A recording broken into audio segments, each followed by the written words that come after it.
live over here. Make sure I fix this thing on. I fixed the YouTube stream from last time, which is good. Mm-hmm. Kind of a general sense.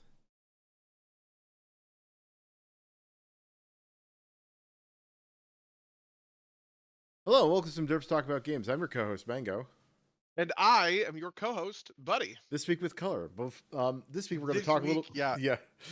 not in the void. Yeah. Okay, for the first time in whatever 3 episodes, 2 episodes. Yeah. Well, this week we're going to talk a little bit about the Spider Raid. But before we do that, Buddy, I want you to the folks who know what it is we do on this podcast. You know what? We on this podcast like to talk about games, okay? And we have this rule. We've had this rule for a long time. We do a raid review because obviously we play WoW together. WoW is a pretty important game, I feel like, in the pantheon of some Derps Talk About games. We've basically been playing more or less. You had that sort of like break for a while. We've been playing kind of like more or less nonstop since whatever the pandemic.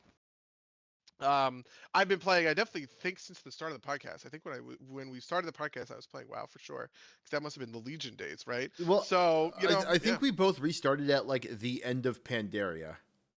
Yeah, so that was like 2014, and I definitely like waffled a little. Like I didn't play all of Warlords, but I did, and then I came back, and then I did, and then I came back, but then it was when I quit League of Legends in I don't know, like 2017, 2018 or something, that that WoW sort of took that slot and became sort of a mainstay for us. Yeah. And then I dropped out for Battle for Azeroth.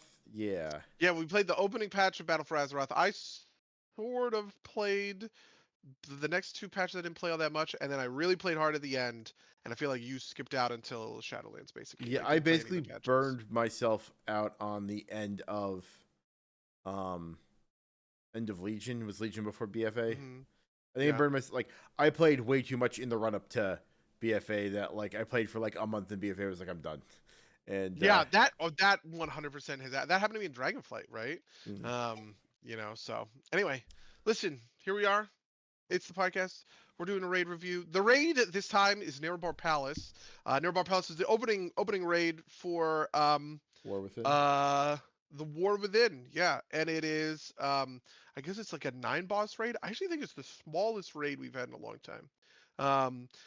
And Queen Ansurek was a kill that Wombo got. And I want to call out for any of our Wombo listeners, okay, that we really did an excellent job on this one.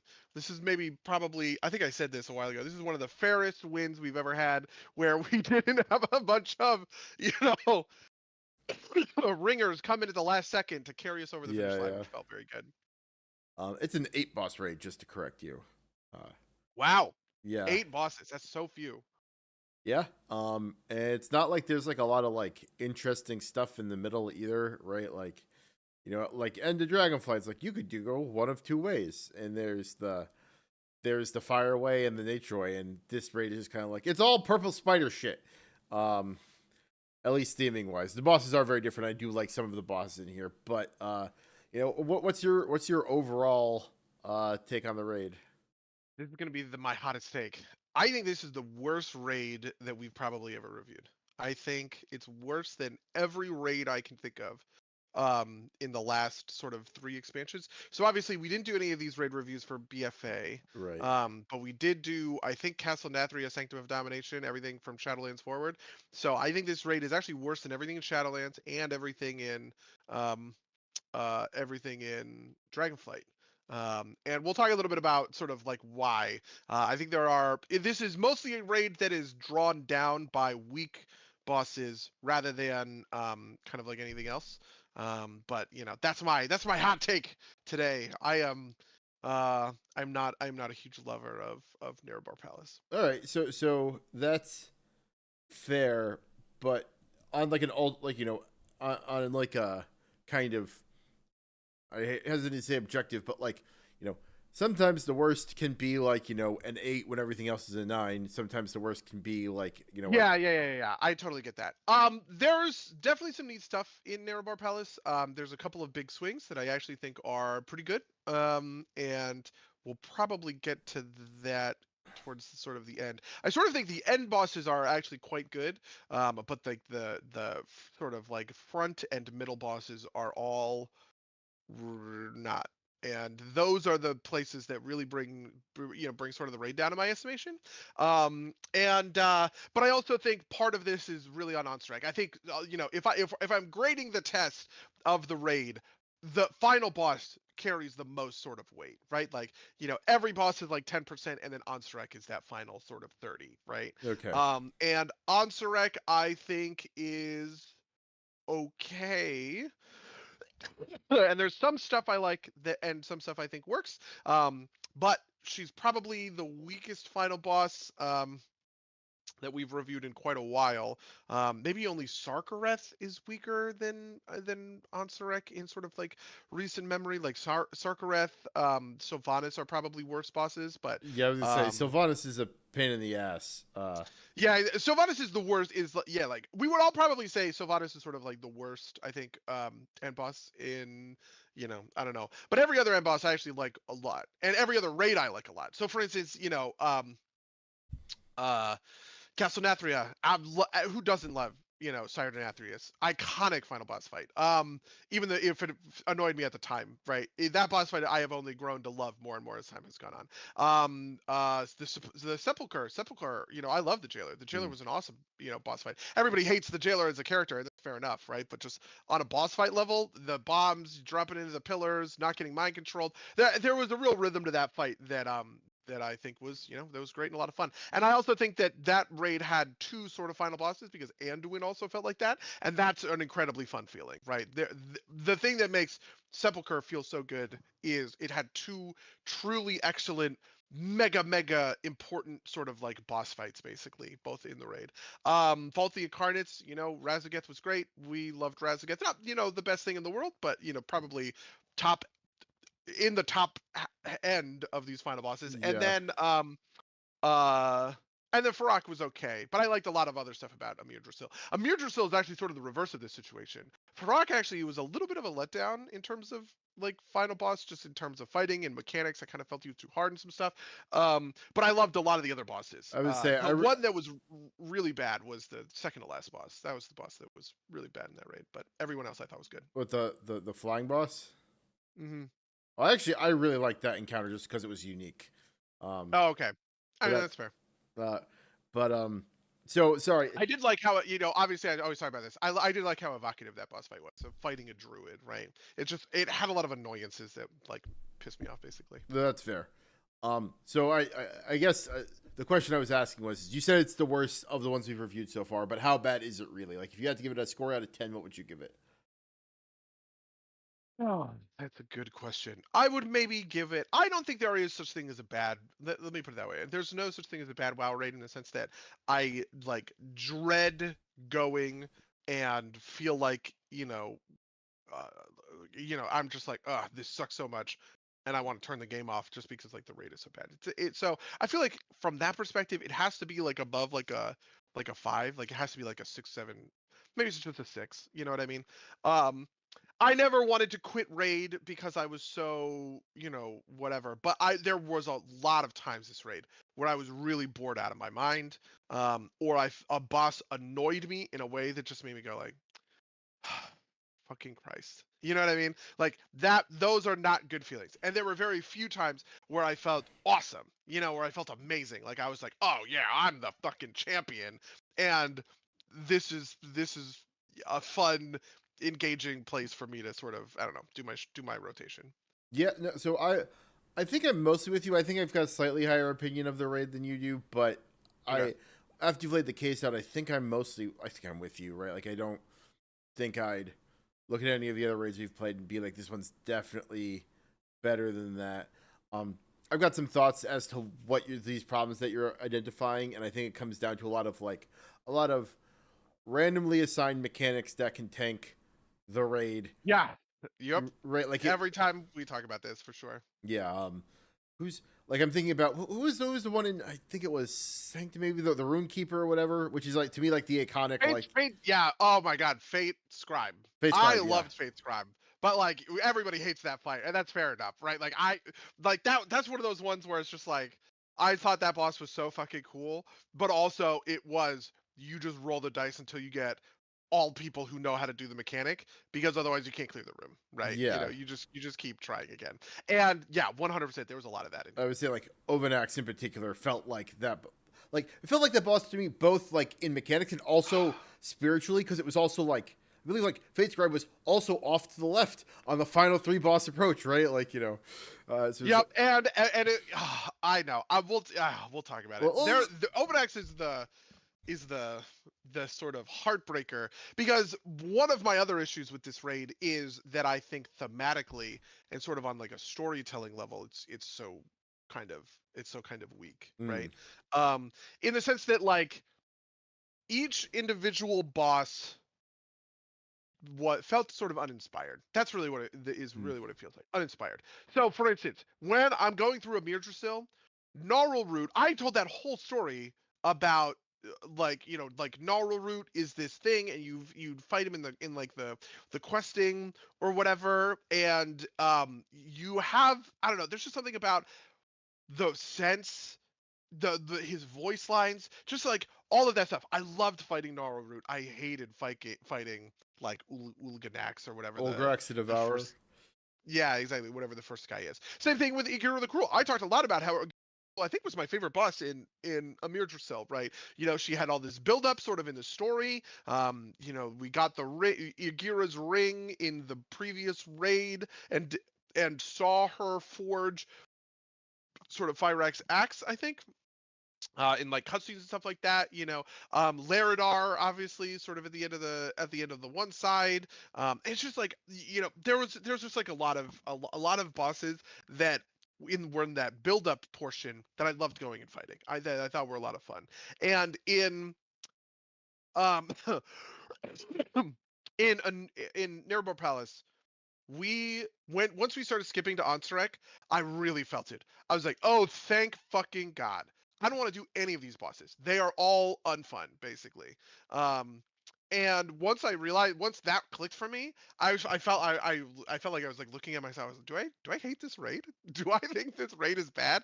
That was really what I don't know, clinched it for me, basically. Well, let's go through these piece by boss by boss, because there are a couple that or there's one in particular that I really like, which is Nexus Princess, but we'll get to that. Let's start at the top. Let's start with Olgrax the Devourer. Um, Sure. I don't know. I think I agree with you. He's kind of boring, right? Like, Yeah, there's just nothing. There's just like nothing, and that's fair, right? The first boss of the raid should be easy. The first boss of the raid is actually, I think, one of the hardest to design. I think I've always said this, right? Um, it has to be easy. It has to be easy enough that um, no one's going to fail to down this boss in week one, because you just have to be able to make some progress on sort of like week one. But I just think Ulgarax was too easy, was too simple, had probably too many sort of annoyance mechanics. Like, as a melee DPS, getting rooted by those webs is just like, come on, 8 seconds of this fucking thing. Give me a dot that a healer has to like chug through or something, or I have to pop a defensive for. You know what I mean? It's just like, God, getting just rooted out of auto attack range and not doing anything for 8 seconds was like excruciatingly boring. And then his whole thing with like the charge didn't even kill you. It was never really threatening. The part about it that was most threatening is a damageless phase where you had to run the grubs and feed him the grubs, and he didn't take damage until you did the mechanic right. I think this is a crutch. This is my new hot take. I think that's a crutch. Anytime that you give the boss an immunity until you perform, not an immunity, but an effective immunity, until you perform a mechanic, I actually think is bad design. I didn't really think this before Ulgarax, but you really feel it in Ulgarax, where it's just like, oh my God. And I feel like there is a version of this where it creates some really interesting gameplay to sort of do it the opposite way. You can imagine a crew that's really strapped to the gills and can sort of tank the increasing waves of sort of damage. You can just let him pulse, and everyone just goes balls to the wall, and you burst him down. And I think that would actually be like super fun. But the fact that you need everybody to do this grub running mechanic was, I don't know. Yeah, This boss did nothing for me. It was like this boss was like a 1 out of 10 or a 2 out of 10 or something. yeah, and I feel like this is a thing that happened a couple other times, or at least one other time in the raid, which is like long, like mechanics that prevent you from just kind of like farming down a farm boss easily, right? Like Yes. Yeah. Yep. right, like Ograx is always kind of like, all right, we're gonna get it. Wait, we're not gonna be able to kill him in one phase because that's like would be hard to do if we were all strapped and we're not. And so we're at least gonna have to go through one of these like dodging phases where we can't like make any real progress on the boss. I think from like a game feel perspective that feels bad, right? Like you either need to like figure out a way to push back, like not include those mechanics, or at least auto advance through those kind of phases. Like Ansarek does this. I feel like, and like first phase of Sylvanas. So I think first phase of Sylvanas had like way too long of a tail on it. It was just kind of like go hang out on the edge for a while and wait for her to stop running it, spinning around in place. Yep. Whereas Ansarek's much tighter there, but we're not talking about that. We're talking about Ogrex. I thought Ogrex was boring.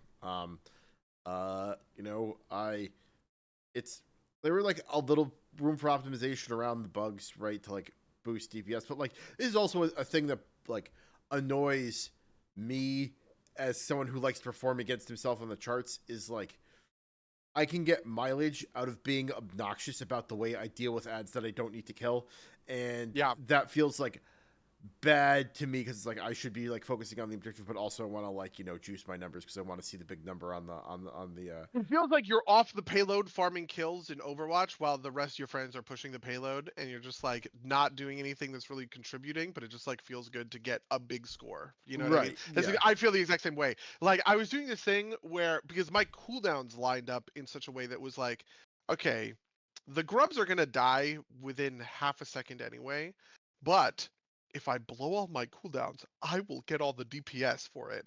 And it's like, obviously I should hold my cooldowns for when they matter in pushing the boss down. The fact that the boss comes back up and I don't have any fucking cooldowns is objectively worse. We probably spent whatever, an extra 20 seconds fighting that boss because I was putting my damage in the wrong place, basically. And that's dumb and shitty, but I don't know. It's just like what can you do? Like I just it annoys me that that's like the thing to do sometimes. In the same way that in the opposite direction, it's like I have to, if I want to like and this one's more forgivable because it's like like when we were running seeds on Artificer like way back. Yeah, Artificer Zymax. I totally remember this. Yeah, it's like I knew I was taking a DPS hit to run seeds, right? But like feels good to be productive, right? Like yeah, it feels good to be like the hero. It's not quite a hero moment, but like the person who does the job of the mechanic. I mean, you are one of these. I mean, we'll talk about some of these later. There are a couple of mechanics like this in Nerub'ar Palace. Yeah. So, no, I agree. I think being the assigned mechanics person can be fun in its own way. Less thought about Ograx is that there's this little thing that happens a bunch of times here, which is like if the guy who you have to stand in the bad, stand in like the web for, right? If that person stands a little bit too far back and you're out of auto range, right? I know. And it's like I have missed that pull a handful of times. It's like, oh, I can cheat out another GCD and hop in, and then I miss. It's like, well, nobody died, not my fault. You called me out for it once too, which is like never punished. Never punished. Yeah, I totally feel that. Yeah, and then Olgrax also. I mean, the loot from this raid is maybe the most disconnected from the loot that I have ever been. I saw this alert and thought I'd somehow napped until Monday. So much panic, it's all your fault. Listen, yeah, we have, we're allowed to do the podcast on Sunday nights. There was actually a while when we said we were going to do the podcast every week on Sunday, but we just kind of never materialized like the executive function to get that done. Yeah, this is maybe the raid where I've cared the least about loot. I think there are a couple of cool pieces in here, and we'll talk about them later down the line.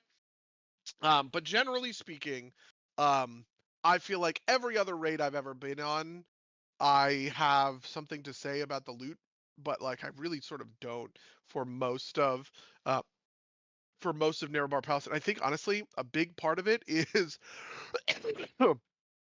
I think a big part of it is the delves. You know, one of the key gear things that we did right up front was do a bunch of delves, right? And it kind of neutered the feeling of moving into heroic raid and picking up, you know, heroic gear and stuff like that. Yeah, and this is entirely unfair, but I definitely feel a little bit of a kind of like, oh, I did the work so that I have heroic gear, and so when we move into heroic, all the people who didn't do the work get all the get all the loot. It's like, okay, right, like Yeah, I mean, I feel that way about Baird. I don't want to come on Baird. You know, I want to come on Gondor. I like playing alts. I like having a different play experience. I don't like sort of swapping, or I don't like doing everything on one character, which I know a lot of people do, right? You know, like low kicks. Friend of the cast, low kicks loves. He plays low kicks. He plays low kicks and everything, and that's that's fine. That's fair enough. How he wants to play the game. But like, yeah, I want to do a lot of different. I want to play alts. I want to learn different classes. I want to gear up multiple tunes. Just how I want to play WoW. And there's a part of me that kind of resents the fact that I ended up having to sort of come on Baron at the end. Just because like I just couldn't argue it out of Baron just had so many item levels from farming Mythic Plus. And it was just like I feel bad. I would feel bad coming on Gondor when we're like, you know, we're like shadows of a percent off right. of killing this boss, and it just feels. And anytime we ever would have gotten to one of the 2% kills, I would have been like, God, if I had just been here on Baron, we would have fucking killed it, and like that would have killed me inside. Yeah, But no, I yeah, totally feel that. But we've been talking about Ulgrax for a while. How yeah. do you feel about like the transition there? The kind of like the narrative, the platform gets cut and you all end up falling down into the underbelly. I would like it better if it was cooler. I don't know. I mean, I do. I guess I do sort of like that, and I like the way that it interacts with sort of lore in the world. So on a sort of high level, I think it's neat. Obviously the Nerubians are farming the black blood of the old gods in order to ascend themselves with void power. Okay, you got me. That's fun. All right. But it never materialized in anything sort of real, which kind of brings us to our second boss, which is like the Black Blood amalgamation, right? Bloodbound Um, Horror is its name. Bloodbound Horror, whatever his fucking stupid name is. Yeah, But the point is that he is the amalgamation of Black Blood, and you have to kill him in order to get back into the into the city kind of thing, yeah, so or the palace. this is gonna be a pull, but are you familiar with Ultimate Marvel vs. Capcom at all? No, probably not. It fighting game. It's like the four. Well, I mean, yes, we talked about it a couple of weeks ago. Do you remember there's that guy, the stick guy that I played, whose name I don't remember. Oh yeah, And yeah. but I explained who he is, and you were like, "Do you mean whoever?" And I was like, "I don't know." He had this red scarf. I think his name was Strider. Yeah, Strider hear Um, you. Yeah. okay, yeah. Anyway, so that's my familiarity. Yeah. So Ultimate Marvel vs. Capcom is the latest one. It's been out for a while, but when it came out, it was before, like Disney had acquired the Spider-Man rights back, or the X-Men rights back, and so. Oh, okay.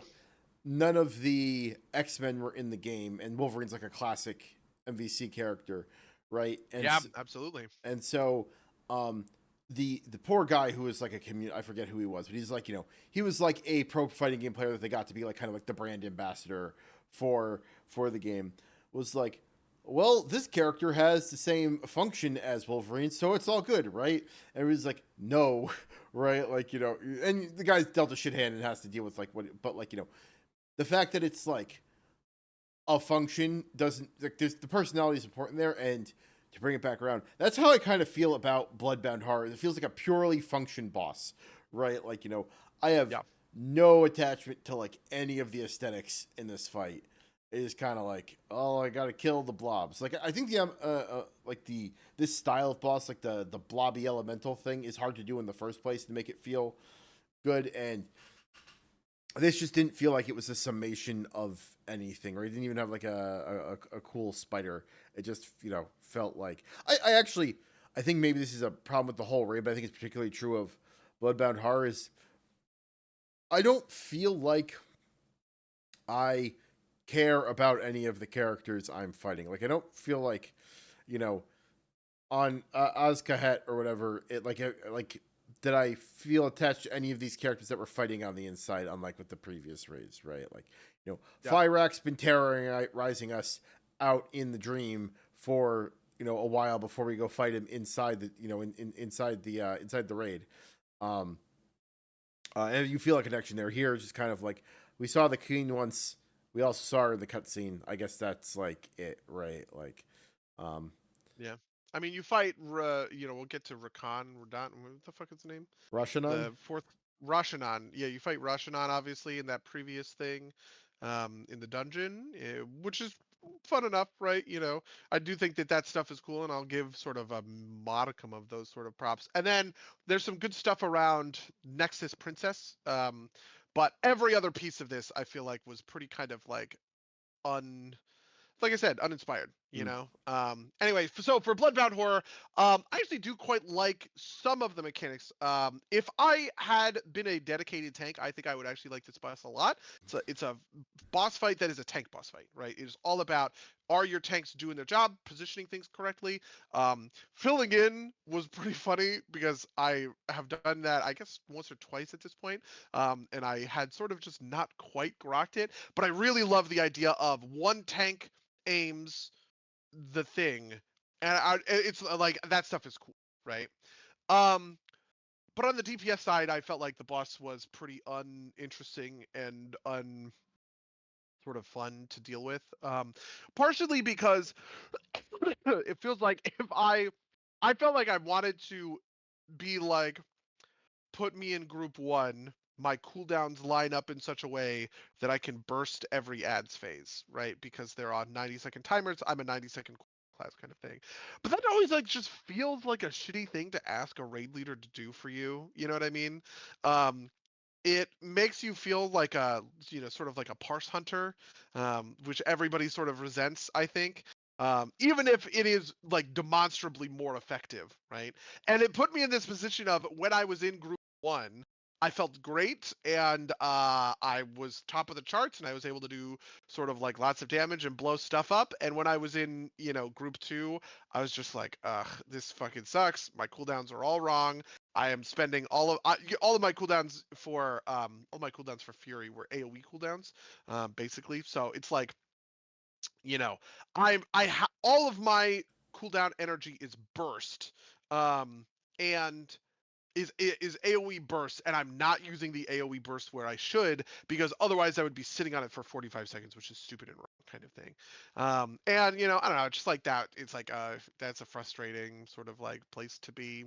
So there was some stuff that I liked about this boss, though. I liked the pools dealing damage to you just sort of like natively, and having to sort of like jump and stuff like that. I thought the tentacles were annoying. I probably would have gotten rid of the tentacles and done something different, probably. I like the get out, get in. I don't know. This boss is not the worst offender, just like on a raw mechanics perspective. But the story is like non-existent, basically, and I just have no. It is just mechanics. You could have replaced this blob with anything, with these same mechanics, and I would have probably, I don't know, whatever. Bought it. Yeah. No, I Vibed just the same. absolutely agree with you 110% there. I think I'm basically in the same place. Like the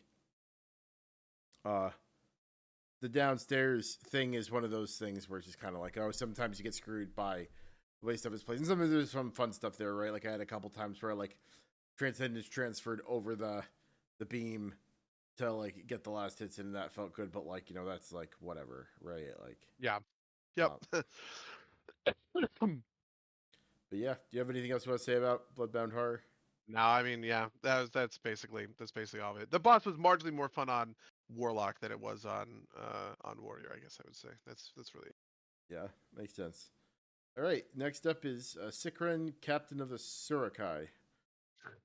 Okay, this boss, I have an interesting sort of question for you. Okay, I think this is the worst boss in the raid, and I think that because he is the most forgettable, but mostly just that. And I wonder if you would agree, because also this is the boss where you just kind of get to sit and do your fucking rotation. It doesn't give you things to annoy you all that much. There's the one mechanic of getting hit with sort of like the beams, but otherwise There's no gating, there's no phase transitions, there's no, damage reduction phase where you have to go do some other like thing or whatever. You just kind of patchwork this boss, and he blows the fuck up. Does that make him a good boss? What do you So think? I think he's like, so if he were that, I might like him a little bit better, but he's not.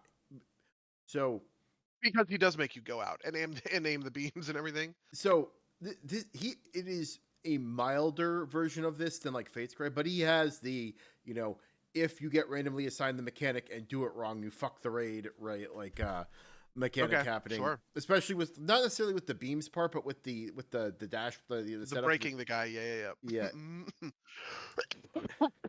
and it's just so easy to like once we got it down, it wasn't a problem. But it's also one of those annoyance things where it's like, oh, he's gonna dash me, so I have to go stand behind him, and I lose GCDs on that, right? And it's like it's one of those things where like if you are playing to parse like for fun, right? The quality of your parse depends solely on if you get randomly selected to do the mechanic that takes you off, GCDs for 10 seconds or whatever, right? Yeah, and he also has that particularly punishing melee version of it where you have to get out of melee because he's going to do his big sweep, and so you have to run to the other side of the platform, and then you have to run back. That kind of stuff I got like, oh my god, I could kill myself basically. Yeah, Lou in the chat says his HP is super low in comparison. Once you have him down, it's super fast and nothing, which is I think sort of what I'm describing when I say he's forgettable, right? Like, you just blow him up every week. He has nothing going on. There's just like nothing interesting to sort of like grab onto. He honestly just sort of felt like a waste of, just like a waste of time. Yeah, Basically. yeah. I would say for like, I remember when we went back and like did him like last week. I was like, oh, haven't done him in a minute, and it was easy and it was done. Yeah. Lou says that you don't have to lose the GCDs through the beams. Yeah, but you need so much coordination to do the box. Yeah. If that's what you're talking about, that like, because you can never trust that like everyone in the raid is going to be able to do the box kind of appropriately because they only have like 4 seconds, and if people aren't plugged in, which is a couple of people in like the raid, they just sweep through everybody, and we may generate a million ghosts, and it's just like, kill me, what the fuck. Yeah. And it's I think I agree with like he's mostly. I might say that like it's just between him and Bloodbound Horror for my least favorite of the raid, but it's probably second. Okay. Yeah. So I think part of this too is like you're like, oh, you just kind of like rotate on him, right? Like part of it for me is more complex bosses have more failure points, and so it's easier. Like this is like a speed run for Super Mario Brothers versus a speed run for like, I don't know, Simpsons Hit and Run or something, right? Like Super Mario Brothers is so solved that like you're shaving off like, tenths of seconds, right? And like the failure points are all like super well known. And in a fight like this, right? Like the failure points are all kind of like, you have to be super tight. Whereas in a fight that's more complex, like Ansarek, right? Like because there's more room to fuck up, there's more variation in the charts, and it's easier to improve and easier to like be higher on the charts, right? Like you don't have to be. Yeah, it's less about rotation mastery, more about like adaptability to the fight. But yeah, I don't think I have anything else. There was one neat trinket. The Endless Arsenal comes off this boss. Oh yeah, that was fun. Yeah, that was fun. I think that was it. Speaking of which, in this raid, there were little podiums for professions that did things. What did they do? I never paid any attention to it. I don't know. I don't know. I feel like it's got to be like it helped solve like it helped deal with trash or something like that. But you could I don't pay me to. I don't think there was an engineering one, and if there was, I never found it. But yeah, I think there maybe it was like a blacksmith one, but there was a blacksmith one right before Sikran, and then there were jeweler ones, I think, on the way to Ansarek from the council. Yeah, and then we have Rashanan. Yeah. You go up to the big bridge, you do that whole giant trash pull. I don't care about trash normally, but I will say that this pull was sometimes a lot of fun and sometimes so fucking annoying, and I hated it. And it really waffled depending on like how the tanks pulled, how I got targeted with shit. You know what I mean? Like, but like when everybody gets together and is all grouped up and you're just like AoE bursting, that feels so cool. But then, I don't know, when you're getting pulled off the ledge by the stupid fucking spiders and nobody helps you kill them, you're just like, kill me now. I hate this. I spent a while trying to figure out what the mechanics of the ballistas were, Yeah, the and ballistas. Yeah, I know. like it was I I think I figured out a couple different things, but ultimately it was like I'm better off punching things and like I think something like the ballistas either have to be so insanely powerful that like, getting two people to load, one person loads, the other person fires the ballistas, it does half their HP and damage or something like that. You know what I mean? Or that like, or it's nothing, or it's like not worth your time. Just because like, and that's exactly what it felt like. I also tried a little bit to do the ballistas. I thought the ballistas were very cool, but it just felt like so much work to accomplish so little. And I was just like, man, this is a fucking waste of my time. Like, I'm just gonna punch shit. yeah, no, I agree, and part of that is a coordination problem, right? Like Yeah. maybe it would have been a little bit better if like I had agreed with someone ahead of time that one of us would load, one of us would shoot, and we'd call out what we needed, right? And maybe you could get some efficiency there. But like most of the time, it was hop out of the ballista, walk over, grab a thing, load it up, hop back in, fire it, see if I actually like did the thing I wanted to do. If I had figured anything out, that or like somebody helpfully picks up a bolt and loads it, and it's like that's not the bolt I wanted. I needed a nice bolt to knock down the flyer, right? Like Yeah. that's what raids need, more vehicle combat. Yeah, Yeah, exactly. just it's I like fun little stuff like that, but like you're right, it's just kind of like whatever. And then the Yeah, boss, it either has to be so insanely good that because it's asking somebody to learn sort of an extra little rotation, right? Like an extra yeah, little mechanic. And the payoff for that in a trash ball just has to be very high, or else I don't care. yeah, especially a trash pull that's structured the way this one is, which is like kill trash until the number go down, and then they'll all disappear, which is like another layer on top of this, right? Like uh, if Yeah. if it was like you have to kill everything, then maybe there's like a role to like pick off certain things. But it's like no, you can ignore some of the trash and just like kill the little trash, right? Like or something It's, like that. it's a part of my frustration with the Nerub'ar Palace, which is that it doesn't feel like a palace. Like part of what makes certain WoW raids good is they feel like the place that they are. So Nathria is like this, right? You come in the front door of Castle Nathria, then you go down to the Hound Master's chambers, and you're going through these secret passages. Then you do the big dance. You go to the blood or the anima vials, whatever, and then you go all the way up to the top where you fight Denathrius, and he takes you like that was like a very well designed sort of raid environment. The verticality of Nerub'ar Palace, I think, really didn't click with me. I just didn't feel like I was in a place, like in a real place that functioned in sort of a real way.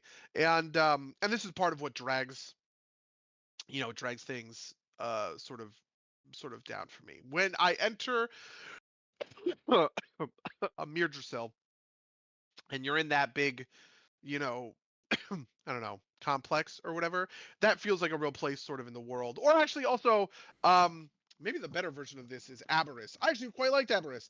Aberrus feels like this mad scientist Sure, yeah, volcano lair, like or whatever. Um who are you to judge what spider palaces look like if you could web and climb everywhere? You designed for verticality too. Yeah, that's fine. The part of this that sucks is the flying guys.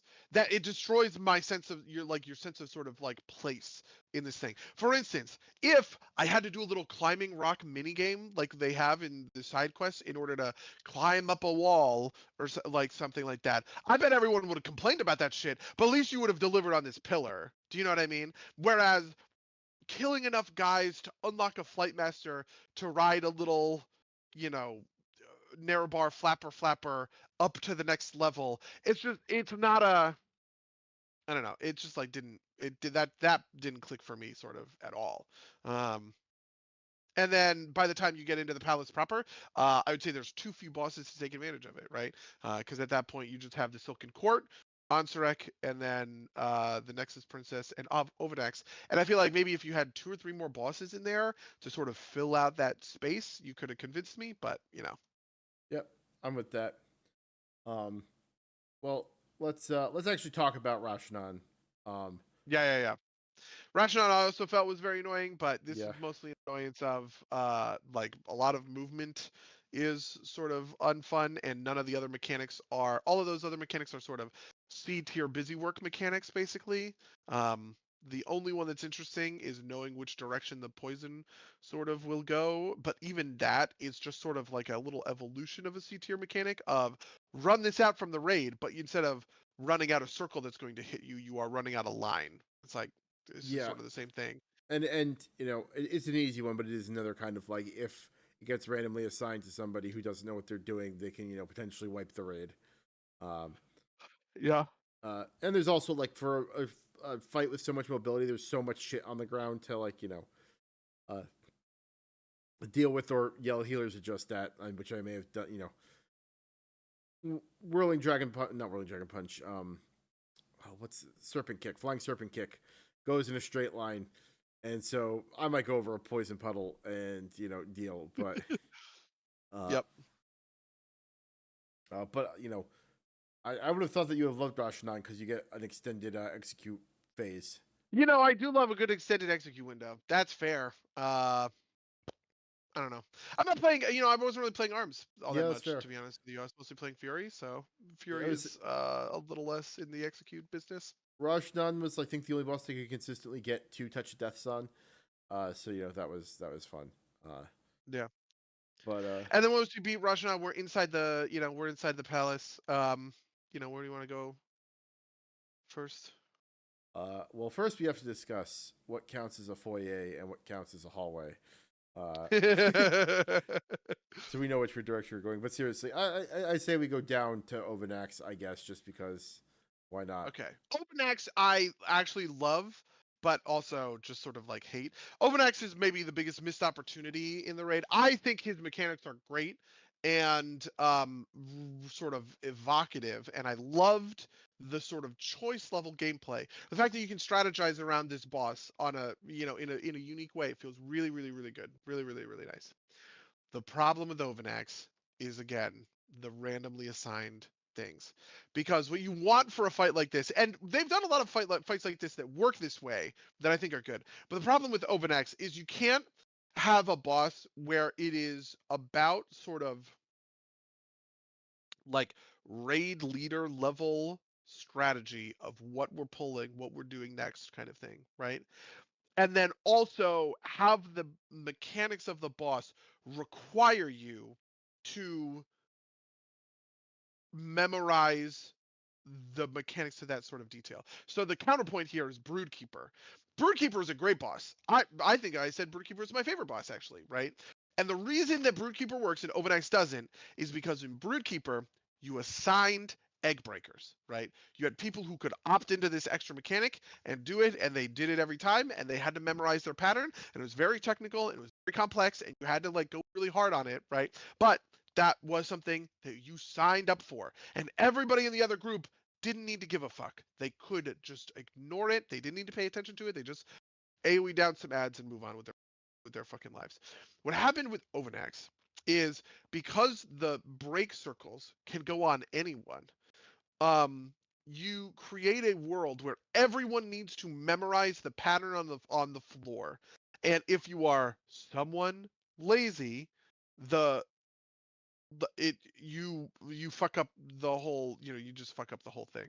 Yeah, and not only And that, so, yeah. but it's also like it's not only if someone messes up, it's also if 2 people go to the same objective, right? Like Yeah. it's like doing the spontaneous coordination can be a little tough there, and it can be Especially annoying. you have 6 seconds to react or something like that, and he's spewing purple bullshit the whole time. You know what I mean? So there's all this other sort of stuff and chaos kind of on the floor. I will say, Ovanax is probably my favorite kill. like actual like that's the one that I felt like we earned the most. We really practiced it. It kind of approached that Anduin level of like final boss feeling before the final boss, right? Where you're really, really knuckling down and progging a boss. And we did that for, 3 or so weeks or something like that.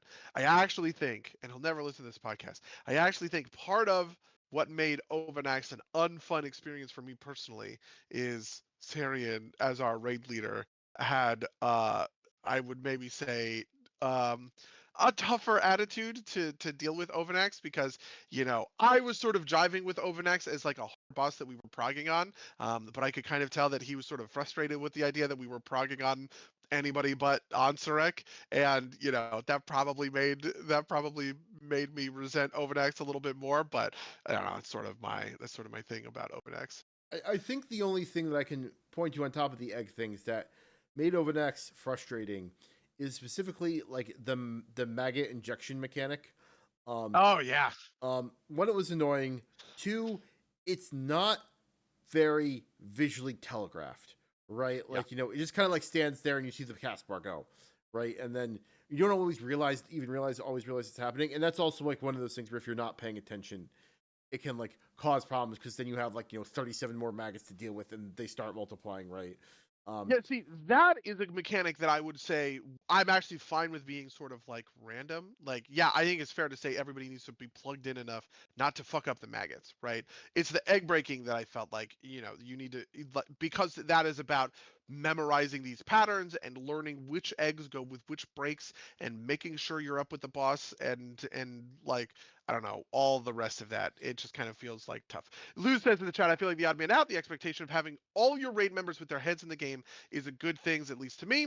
This is why I pre-position on an egg and only move if I don't have it. So I do think that there is a class of player that is tuned into this level. But I just feel like there is so what I mean to say is, yeah, I absolutely believe that everybody should have their heads in the game, but I think that this is a level of sort of like complexity and strategic thinking that is above sort of it's like a weakest link thing. You know what I mean? Where it's not just that I am plugged in. Of course I'm plugged in. I have a good sense for this stuff. I immediately memorized the egg pattern and I could do my breaks without any issue kind of at all, right?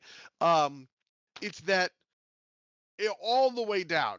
Everybody has to do that.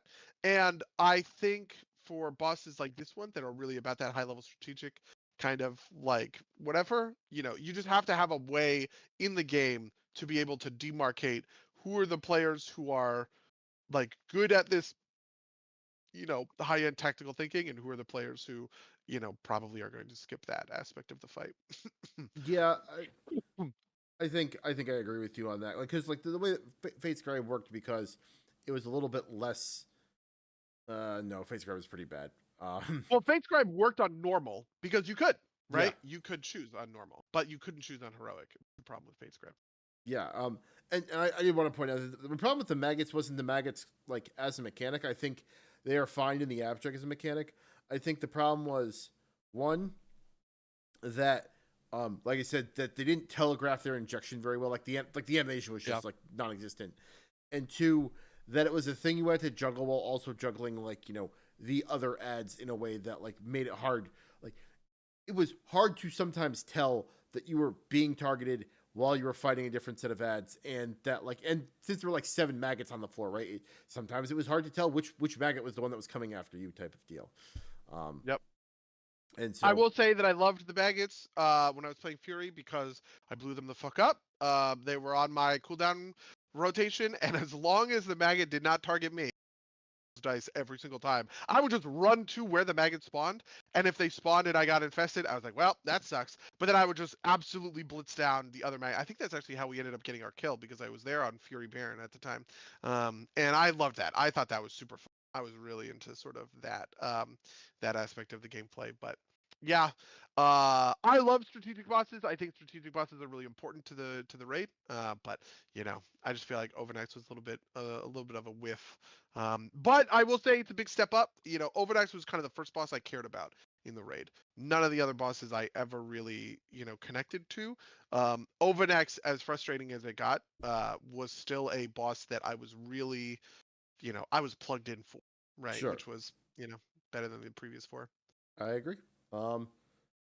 Next is Princess Kaivesa. Let's go on to that. Kaiveza is the best boss in the raid. This is my favorite. This is my favorite boss fight.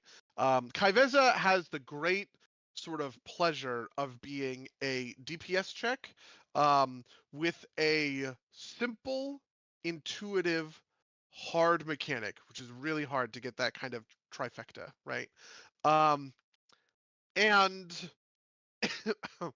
it's also one that's frustrating in the sense that, you fuck it up, you wipe the raid. But I actually think that with Kaiveza, it's a little more fair because of those first two, simple and intuitive, right? I felt like once I actually fucked up. I fucked up and I killed people when what we were doing Kaivesa just because I couldn't quite wrap my brain around it at first. But then it clicked for me, and I was like, oh, I get it, and I know how to place my guy, and I'm smart, and that's a mechanic I would say that I would feel good about saying yes, everybody should know how to do this, and if somebody fucks it up and wipes the raid, that's like on them, basically. No, I agree. That's probably like I think Kaivesa might be my favorite boss of the raid. But there are a number of kind of like people just like kind of spaz out and run to a corner, right? And like and sometimes it means that all the black holes are on the left side of the room, and God, you got to run to the right to not die, right? Like, yeah.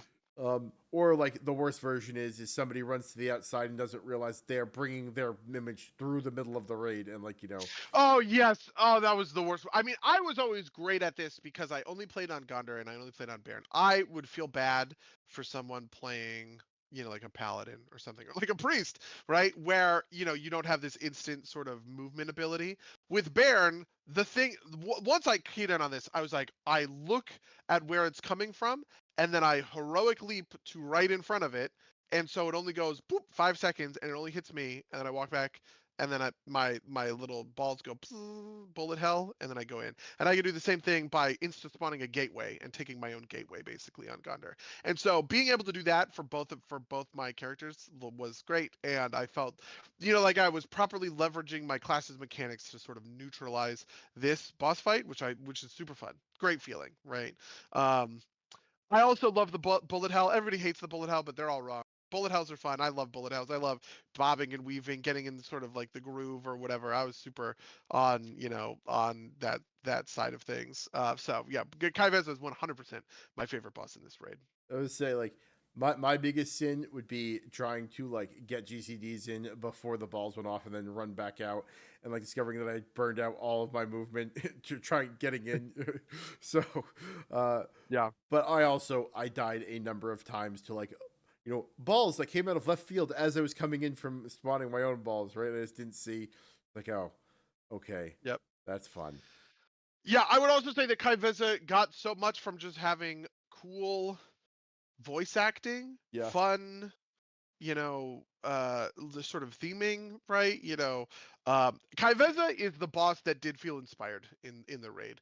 All of the other bosses that I was talking about as feeling sort of like uninspired, I felt like nobody really cared. Somebody cared with Kaiveza. The person who designed Kaiveza was really into sort of this character, her lore, sort of the way that her mechanics are a reflection of that, all the rest of it. So yeah, I have a lot of love for I also Kaiveza. feel like she is like, the spiritual successor to Artificer, which I think is like, the like they do cool stuff with these ethereal things, right? Like, I consistently like these bosses. So 2 thumbs up for Kaivesa from me as well. Yeah. All right. Do we want to move on to the Silken Court? I guess so. I don't love the Silken Court. Silken Court is kind of okay. I don't know. I don't have a lot of complex feelings about the Silken Court. So I sort of wish they didn't nerf the heroic version just so I could have seen what it was like before. But whatever. What are you gonna do? So I don't hate the Silken Court, but it also like it's got a couple of like strong annoyances. I think the fight's too long, right? Like any of these kind of like big shield intermissions. Like there's two of them, and it's a pain in the butt. And Yeah. then, um, just to go out level for nuance of like randomly assigned mechanic failure, right? They get worse. Like, Onsirex, most of her random mechanics, most of the harder ones are in that first phase. And so, like, if you fuck up in the first phase, you're fucking up in the first phase and it's fine, right? You get back up and you try again. With the Silken Court, the dispel onto the Oh yeah.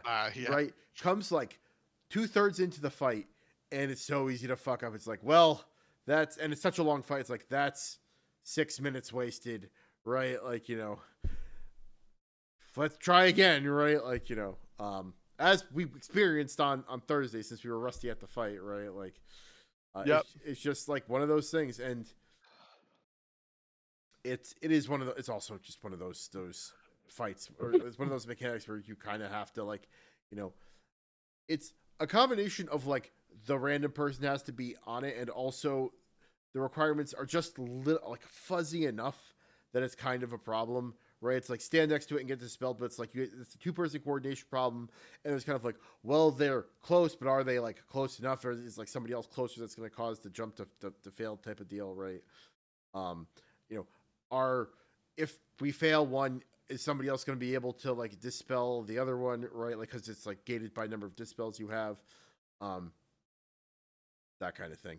But Yeah, those I are think my the big complaints devious about the fight. thing about the Silken Court is that the movement is very chaotic, which is to say, it forces the players to break formation constantly, right?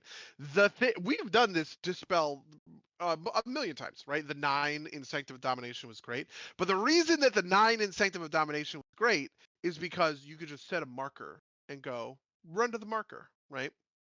And everyone is really collected on top of the bosses. In Silken Court, the nature of the webs, the ads spawning, you have these big pizza pie sort of cone slices. It always breaks the player formation, right? And the natural tendency is to tank the boss sort of in the half middle of the raid, so that like when Takaj teleports to the middle, and you have to land the 3 dispels, boom, boom, boom, back to back to back, all on Takaj in a row in order to stun him. It's just very like it has induced a state of maximum chaos, and so yeah, I think that's why that works. I don't know that I think that's bad necessarily, but it is certainly kind of like annoying and tough to Right. kind of deal with. Honestly, I think I would forgive it so much more if they just switched when like the charge mechanic versus that mechanic was, right? If that mechanic was first, and every time we fucked it up, it was in the first third as opposed to like, the 2/3 mark, I think I'd be a lot less frustrated with it, right? Because like like we've been talking about, the charge break mechanic is you choose, cool. right? It's cool, and you choose the executors, right? Like, Sarian and Gert can just like, be web buddies all day and it's fine, right? Whereas this mechanic, like, the random nature of the dispel mechanic is just, and its lightness in the fight is a combination I think is really aggravating to me. Yeah, I totally feel that. I actually like the web mechanic. I think the web mechanic is great, but the thing I wanted from the web mechanic was it to work a little bit more like Sledge Fist chains a little bit. I think if it had worked like Sludge Fist chains, in the sense that you're not incentivized to break it kind of immediately, and I mean, I don't even think like like towards the end of the fight where everybody gets pulled together and you get webbed to somebody and you immediately sort of break it.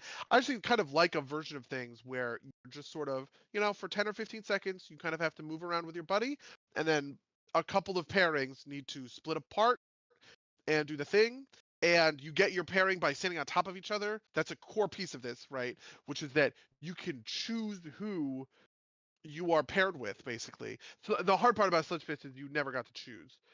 It would pair range to range, melee to melee, but like you couldn't, like force it basically. But I like the ability to sort of force it and all the rest of that. But yeah, I don't know. That's where we're at with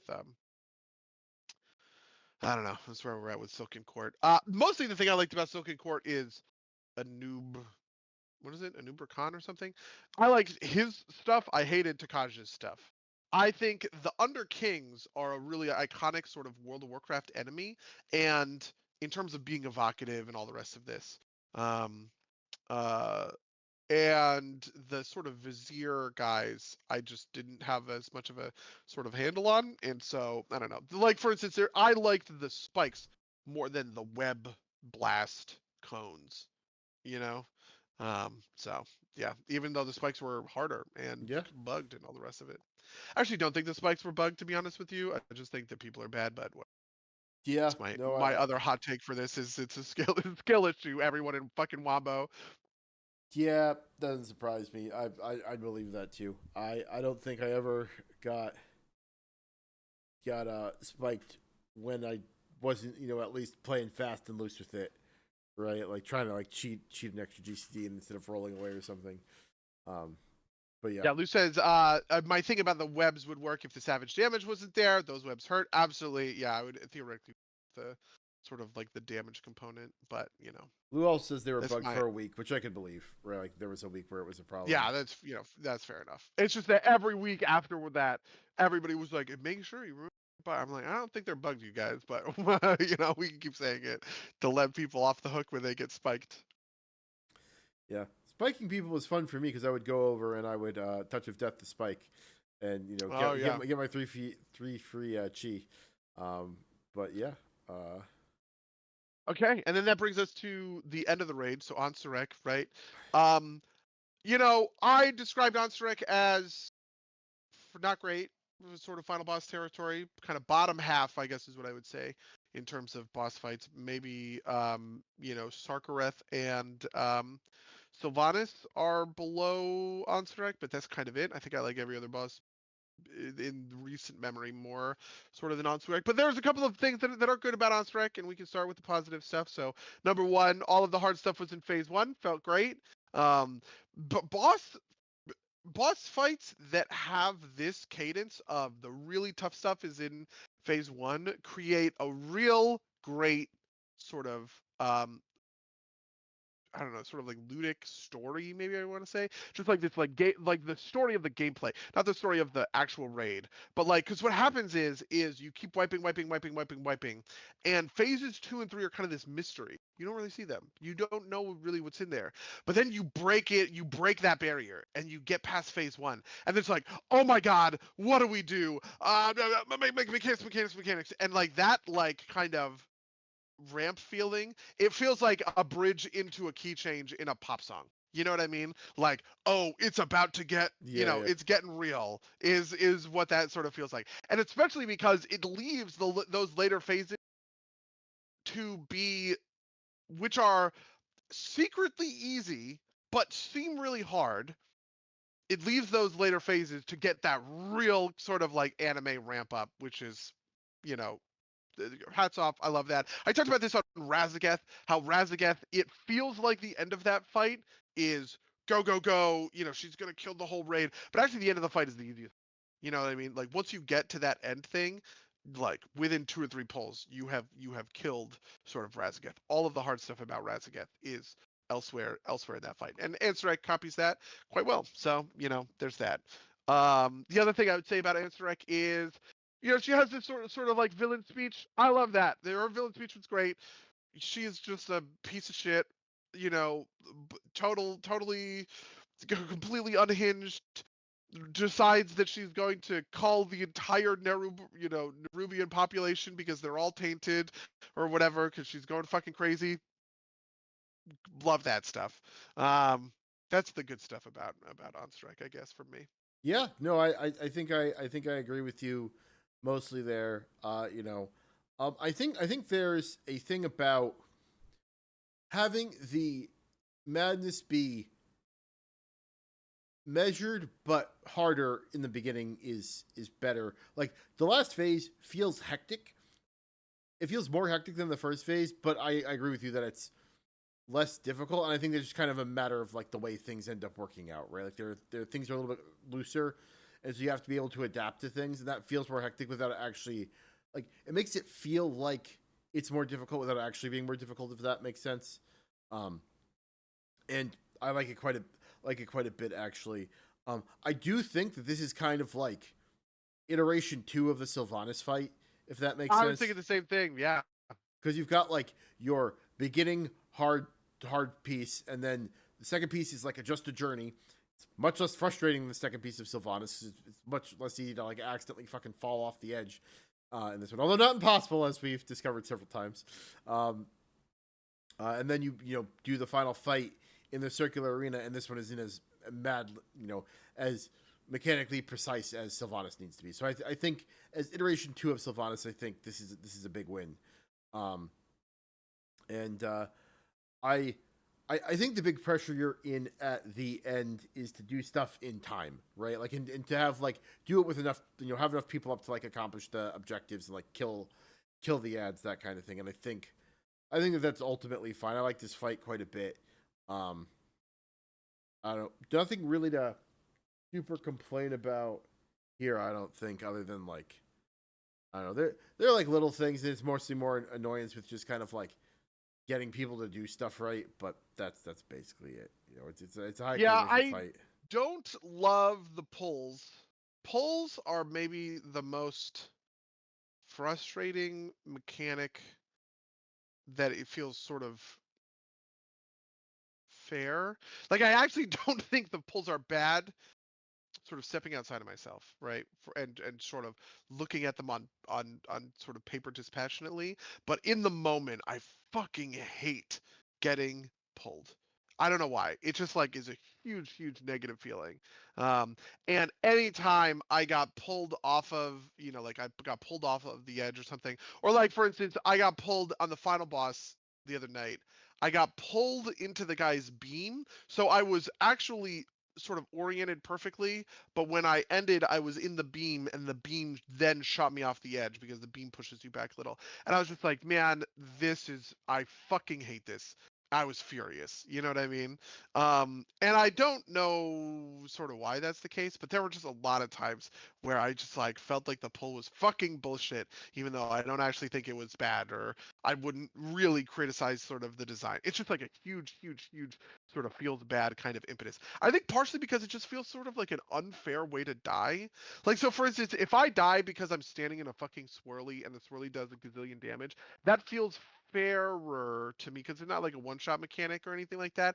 I can recover from that. If I know I'm going to get hit by that, I'll pop a bunch of defensive. Maybe I can just like sort of live through it, right? Or I take a huge hit and then I immediately health pot to get back to full, kind of thing. It's like stuff like that feels much more sort of fair than I got ripped off of the edge and got 100 to 0'd by pull, whatever fall damage. I think part of it is that it is not immediately apparent where you need to be to avoid dying, right? Like if part of the pull mechanic was like a line on the ground that shows you where you had to be before you get pulled far enough to die, then I think it would feel fair, because you'd be like, oh, I know where I was supposed to be and I wasn't there, rather than like, oh, this bullshit, I hit my roll a half second too late and I was like, half an inch too close and I got eaten, type of deal, or yanked off the edge.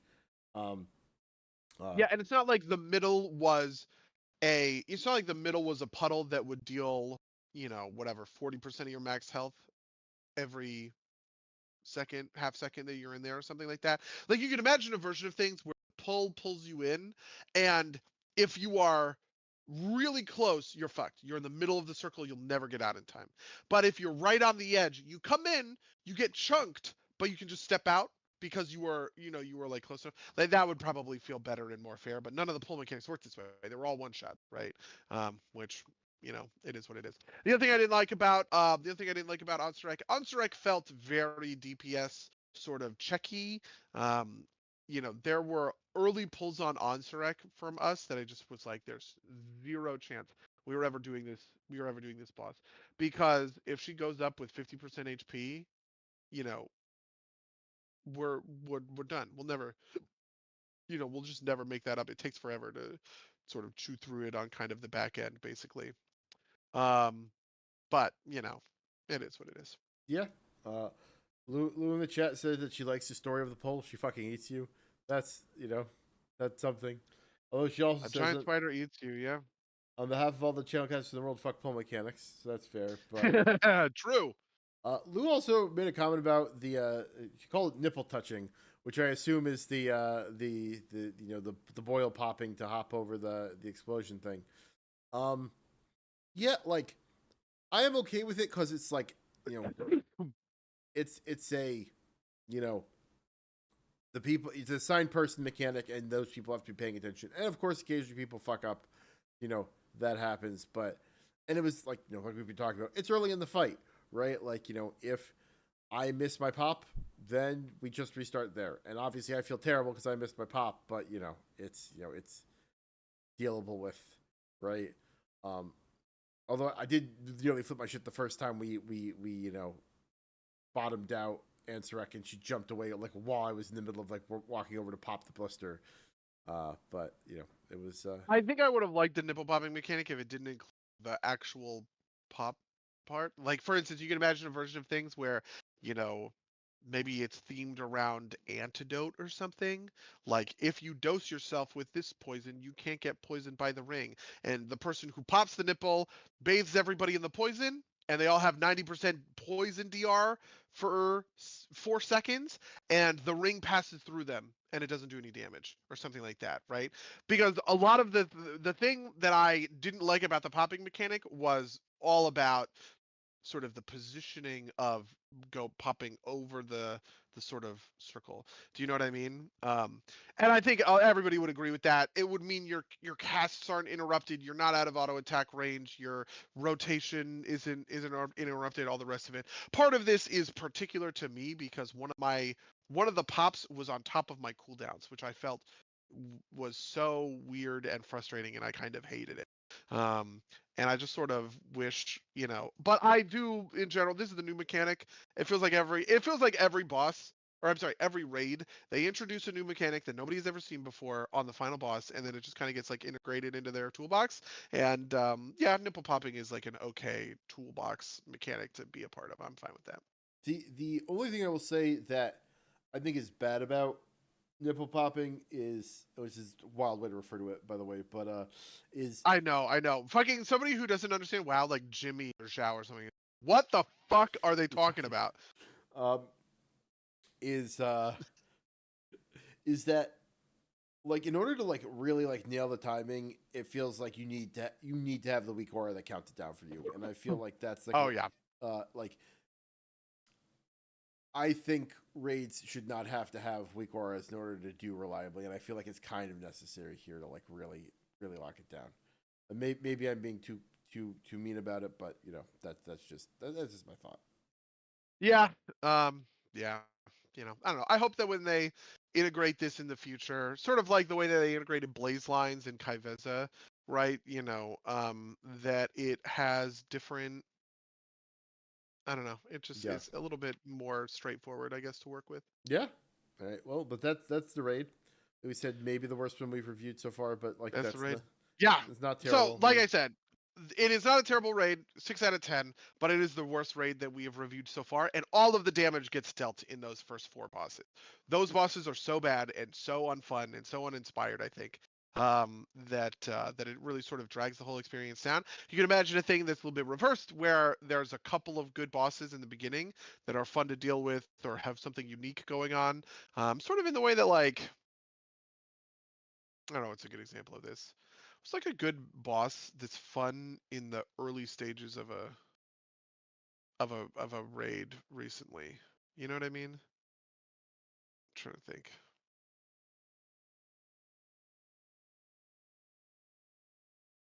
Maybe Gira the Cruel is a good example. She was the second boss in Emergicel. I loved Agira. I thought Agira was a lot of fun. What about Aberys? I like the first boss in Aberys a lot. I don't really care so much about the other ones. In I the middle. think Oh, Rashak was fun. I would say I think the first boss in Aberrus is a, a little too hard for First boss. first boss, yeah. Yeah. But otherwise I think it's fine, right? Like, the number of times, we had to run, alternating circles out or whatever lines, that was annoying. Listen, Lou agrees with me. Okay, Lou says I like Metal Dragon. So. Metal Dragon, good. Mechanics annoying, but Metal Dragon good. Yeah, so like if there were just two good bosses in the beginning of a Nerub'ar Palace, I would be really into it, I think. But just it loses all of its points right up front and can't make it up in sort of the back half, and that's that.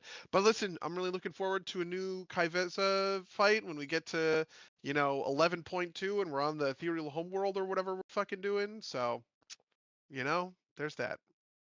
Sounds good. All right, well. That's a wrap on the raid, I guess. Do you want to talk about our weeks?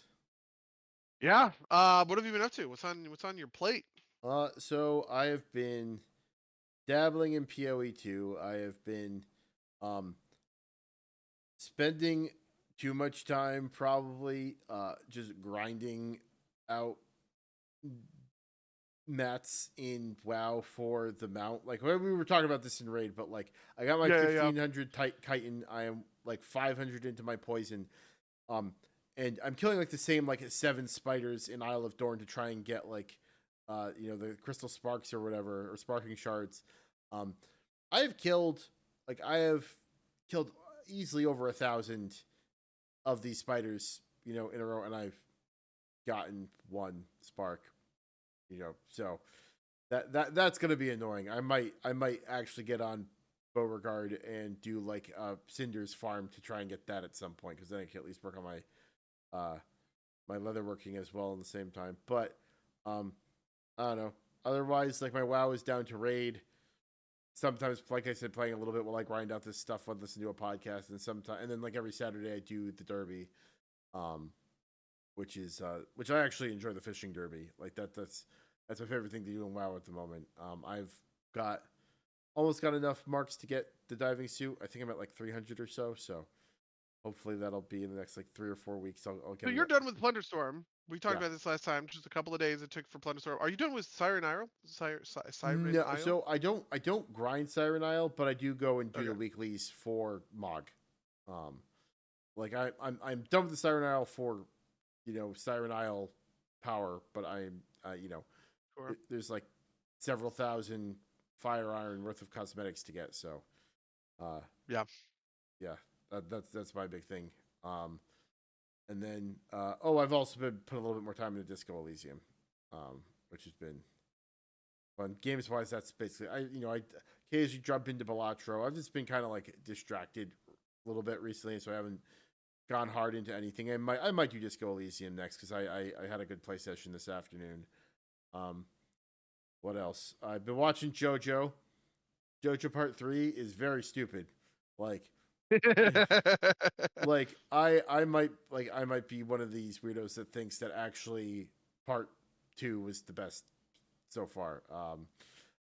It is goofy and fun in the third part, but it is kind of stupid, right? Like like there's literally a baby who is a stand user that they have to like fight at one point, which is just like it's very, very silly. And then otherwise, not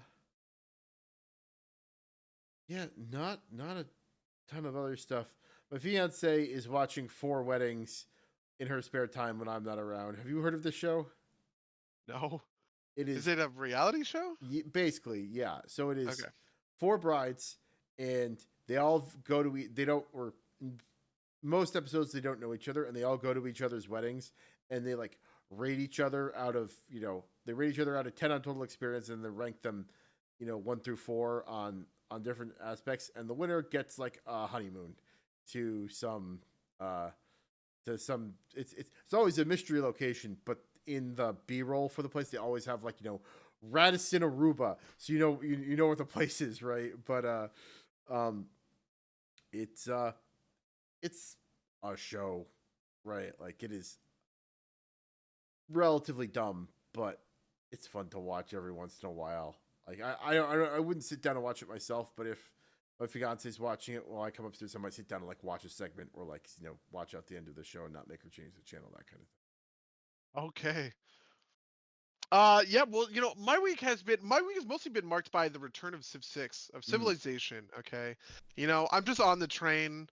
I have a friend who works at 2K. I text him, you fucking got me. And I showed me buying Civ 7, like the pre-order or whatever. They added this roguelike mechanic to Civ 7. Civ 7 has a couple of things that really appeal to me. Number one is the ages, right? The idea that as you are sort of progressing through the game, you can chart a different path, right? So you can start the game as Augustus, but you can either go Augustus as Rome or Augustus as Egypt, and then Rome could become the Holy Roman Empire, or it could become, whatever else. And then from the Holy Roman Empire, you can go to France, you can go to Germany. There's just like a bunch of different sort of like options along these kinds of lines. I think that stuff is great, but I also just really, really have a lot of love for the way this like roguelitey mechanic is going to destroy me, I feel like. Because the big problem with Civ is ending games. There's not a good reason to sort of end a game, because you snowball out of control. This is true of my Civ game right now. I am playing Montezuma. The mid game was a lot of fun. The mid game was beautiful. I was really cranking. I was fighting a lot. I was getting into a lot of wars, but they weren't, and I was winning them, but they weren't pushovers. It was hard. I had to be really strategic, really tactical. I was doing this thing where, I was religion, which I normally don't like doing, to be honest with you. I typically kind of fucking hate religion in these games. And but I decided to just sort of go hard on religion because I got the buff that was like, your units do plus 10 combat damage if they're fighting in a foreign city that believes your religion, right? And I was like, oh, I will just go to war with somebody and I will bring a bunch of missionaries and apostles with me, and they will convert the cities that I'm sieging down, and now my siege units get this huge 10% buff. And there was this amazing interplay between that two, where I was trying to spread the shit out of Shinto to everywhere, and then follow up with these wars, and I was fighting back against sort of like, like a religion.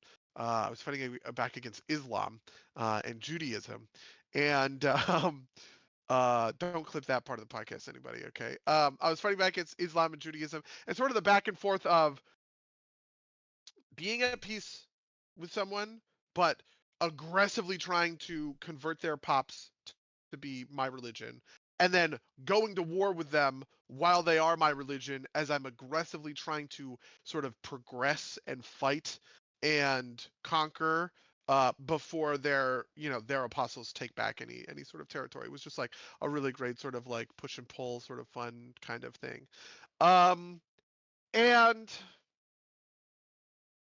now I've done that thing where I've blown past everybody. I am in the information era. Everybody else is fighting with like muskets and linemen or whatever, and I'm showing up with fucking spec ops and tanks. And I just don't know. I'm at that point where I'm just trying to end the game as quickly as possible, and I don't know which way is the best way to do it. Is it to just sort of turtle up and space race down? Is it to try and culture victory my way because I have all these sort of like wonders and stuff like that? I'm like farming a ton of great people, all the rest of it kind of thing. So I'm just sort of trying to farm every victory that I can, except for diplomatic victory, because everyone on the map fucking hates me because I have conquered the capitals of the Australians. I have wiped the Persians, the Cree, the Mongols all off the map or whatever. You just like are basically at a gazillion grievances for like the whole kind of game. And this is normally where I would just bail and go start to do something else. But I feel like in a version of things where I end this run by getting a bunch of experience and leveling up and getting to play a character with new bonuses, new starting bonuses and stuff like that, like that's just, I feel like it's going to be crack. I feel it's going to be crack cocaine. And part of it is also that my sojourn into the Paradox game sort of ended because I bounced off of the complication. The thing that this is the double-edged sword. I wanted complicated. I loved complicated, and you know, it's that part is great, and I was super sort of like into it. But also at the same time, I just wanted something a little bit chiller than that for the past, you know, like week or two, and so I've regressed. I'm back playing, you know, I'm back playing Civ on whatever like King difficulty or whatever the difficulty is against kind of the AI. And the funny part is I've actually been watching now that I've been playing Civ and looking up some Civ stuff because there's a lot of mechanics that are in the game that there are a lot of communities in the game that I sort of forgot about. I just needed a refresher on. I now have sort of Civilization YouTube in my recommendations, and I am doing everything I can not to watch it because I think it'll ruin it for me. To be honest, if I start like I don't know doing the super sweaty win every Civ 6 multiplayer lobby kind of things. Yeah, I feel that. No, you know, it's. I don't think I can go back. I don't know if I want to go back, but you know, maybe you'll convince me. Maybe you'll convince me at some point. But like, we'll see. There's no builders anymore, which I actually the thing that happens now is you know you have these cities, and when you pop up, your city expands by one tile. So you instead of having a builder walk around and improving your tiles, and you're just painting your city onto the map um, placing tiles and placing the sort of like districts where you know like kind of connecting your whole city together kind of thing, which I think is neat. Well, you know, I don't know. We'll see how it goes. Um, you know, like I'm not gonna lie. Part of it is that when I was playing these Paradox games, I couldn't listen to The Rest Is History, and when I'm playing Civ 6, I can. So that might like honestly be sort of the deciding factor, like whether or not I can just kind of zone out and listen to the podcast. Um, while you know while sort of I don't know doing it engaging in that kind of stuff. hey, totally fair. Man, there was another thing I was going to mention about Civ. Oh, are you ready for my Civ hot take? Okay, Sure. climate change fucking sucks. This is the worst mechanic they have ever added, and it's a bunch of them. Get it out. I don't want it. Okay, you know what? I was saying this to Rachel the other day. Okay, in Civ there are no slaves. But you know what is a cornerstone of the story of civilization throughout the histories? Fucking slavery. Every society up until whatever, the 19th century, engaged in tons and tons and tons of fucking slavery. Every society on the planet, okay? But it's not there. I can't go take slaves in civilization, okay? We just quietly sort of write that out. Do that shit with climate change. I hate pollution. I hate it when I get to the industrial era and it's like, oh, are you sure you want to build that coal factory? You're gonna pump a lot of CO2 into the air. It's like, fuck yourself, Civ advisor. I don't want to deal with it. Like Jesus Christ. Man, that's you know.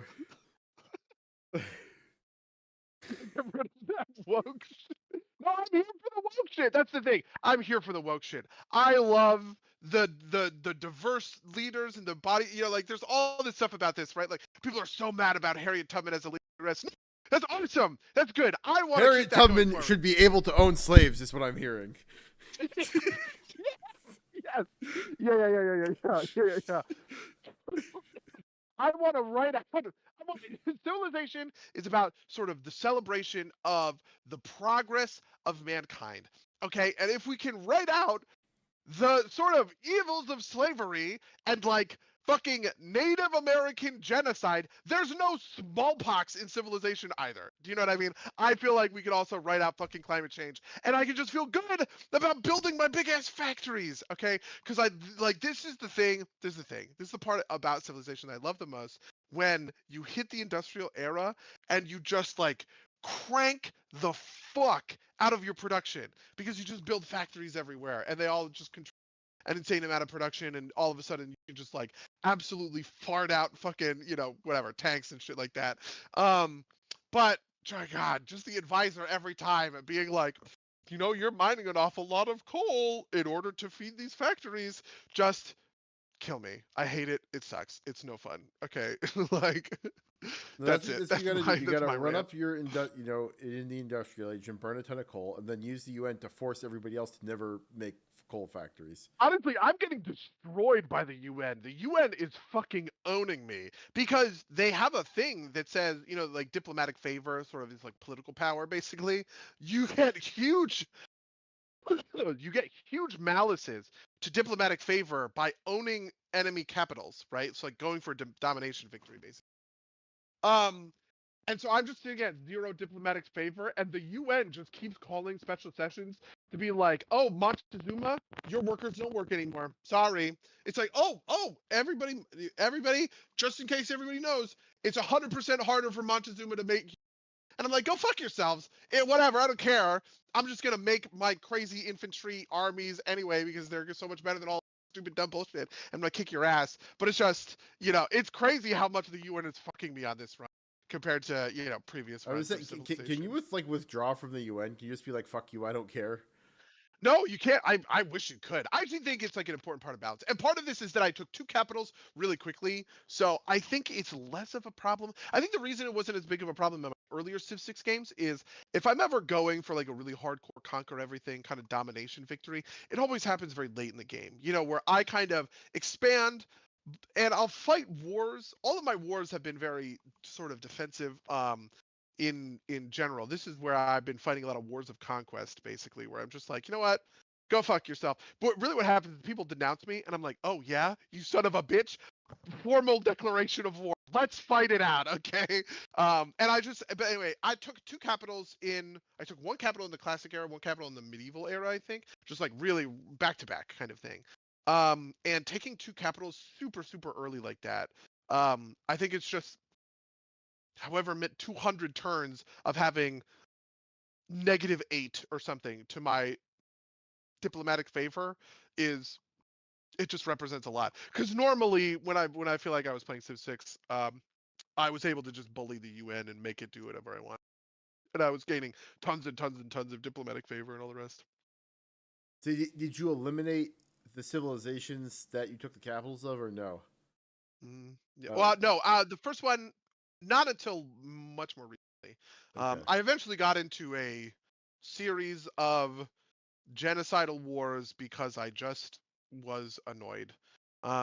So the Mongolia, but part of it is that I actually became suzerain of a lot of city-states. I'm suzerain of all the city-states on my continent, and people kept declaring war on my city-states, which gives you a protectorate war where you get to come in at 0 grievance, right?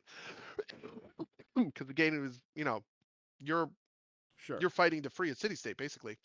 And so and at first I would go and I would conquer, or I would actually raise quite a lot. It was pretty common for me to raise a city and then just put a settler in its place, kind of, early in the game. But now I'm just kind of at a point where I'm so powerful that my civilization can afford to just sort of absorb 6 or 7 disloyal cities all at once, and I don't care. Like, it's like my production base is so powerful as it is that I don't care if I have to kind of sit around for 10 turns and put down rebellions and that kind of thing, because I'm just like too powerful to sort of give a fuck. So I decided as I was fighting the Mongols into oblivion, I was pulverizing the Mongols. I realized, I was like, you know what? Maybe I should just eliminate them fully. Maybe I should just wipe them off the face of the earth, and that also brings a huge diplomatic penalty to whatever you're doing. So yeah. All right. Yeah. Sounds like a time and a half. Yeah, we'll see how the 2 weeks. I think it is. It's like, yeah. Nice. Yeah. We've talked about this. The things I'm looking forward to are like Avowed and Monster Hunter and what else? Oh, I got excited for Ninja Gaiden, which I think they announced at the Microsoft Developer or Direct. I downloaded Ninja Gaiden 2 Black. Doesn't work with my controller. Apparently, this is a problem that everybody's having, so I'm not playing that yet.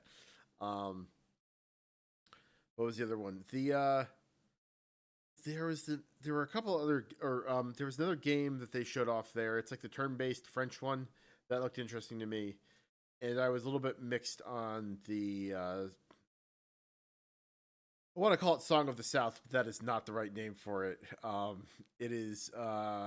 It's the one that's the Cajun one. Cajun video game. South of Midnight.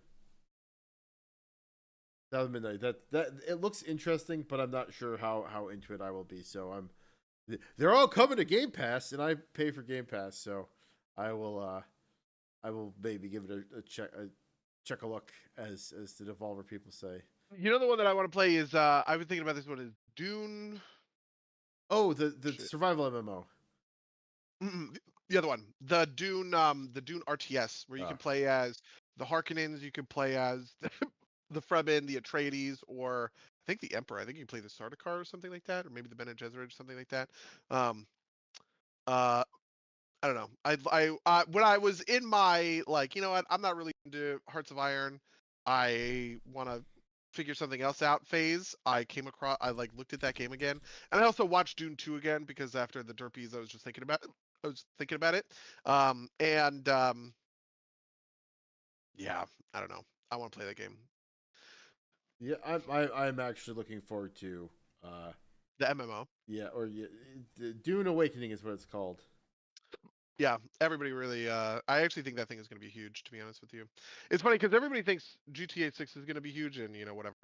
I'm sure it will be. It's a Rockstar game, all the rest. But that is the Dune Awakening MMO. I think is going to be a big sort of step up, and be a lot of fun. I agree. I hope so, at least. I'm excited to give it a look see, because I think an RTS will not give you the right feeling for what Dune is supposed to feel like, at least in my mind.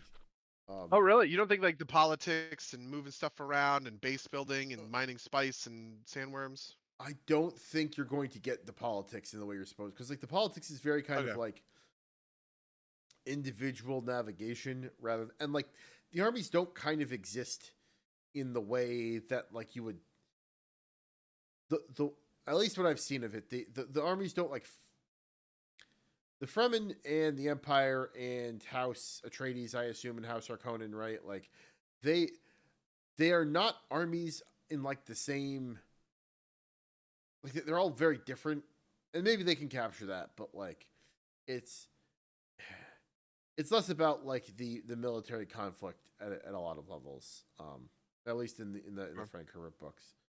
Okay. And also, you know, the world of Dune is about so much more than just Arrakis, but like, you know, obviously that's what everybody cares about, right? Like no one wants to go to, where's House Trade, like it's like Korea or something. Caladan. Caladan, thank you. But isn't Caladan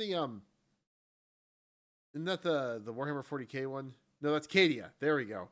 That's Cadia. Yes. The only reason I know it's Caladan is because Leaving Caladan is a great song on the Dune soundtrack with the really insane electric guitar, where the ships pop, you know, come out of the water. It's like, you know, just the huge Dune chords basically on the super hardcore electric guitar that apparently Hans Zimmer played himself. Go him. Yeah, no, yeah, Caladan and Cadia is what we got confused. But yes, you know, no one cares about Caladan. No one cares about, like, you know, wherever the freaking Gene Stealer cult, the Harkonnens are from. Gene Stealer, Harkonnens are from, or the oh, I can't remember. I have forgotten so much about the Dunes, but there's the ones that create the clones that clone Duncan, Idaho. Is it like House, like Zyrithus or something like that? No, it's because I know for the Dune RTS there is DLC for other houses. That's like, what if we gave Dune to this other house or something like that? But okay, that's an interesting idea. Because my understanding is that the different sort of houses all have different play styles, basically. So like the Fremen have this like sort of insurgent play style, obviously. The Harkonnens are very sort of fascistic and brutal and kind of whatever, and the Atreides are built in just a completely different sort of like frame because they're trying to like work with the Fremen and keep up good relations and stuff like that. And so they all have sort of these asynchronous sort of systems, which sounds a lot. This is why it appeals to me. It sounds like Total War, right? Like the mechanics of playing the Skaven are different than the mechanics of playing the Empire, different mechanics of playing the Chaos. Yeah, no. So I'm thinking of the Bene Tleilax, which are the Okay. ones who do the clones. They're the ones that make Golas, and then there's Ix. The Ixians are a little bit more technology focused because of reasons in the lore. Um, but Ix might be the extra house that that would make you sense. could. The Ixians. Uh, uh, like there's a bunch of lore about the Butlerian Jihad in there, but whatever. That is, I think, part of the draw of the Dune thing is that the Butlerian the conceit of the Butlerian Jihad means that like everybody's like, no one, everybody, it's all the tech's advanced, but there's no like really advanced computers. So, I think that's a pretty cool conceit. So, I think it's a cool recipe for stuff. Yeah. Yeah. Yeah. Well, Okay. I think that's is that, you want to talk about anything else? Or we good to sign off? Whatever. We're good to call it. All right. With that, I would say, if you have any questions about the stuff that we talked on this week's podcast, you can watch, or you can email us at subderpsplaygames@gmail.com or podcast@subderpsplays.com. You can watch this at twitch.tv/some derps play games or youtube.com/derpsplay games, where these go out live. Rate, review us. All the links down in the description. But you have anything else you're looking to promote? Not this week. Yeah. All right. Well, with that, I'm going to say until next time, dear listeners. Until next time, loyal listeners.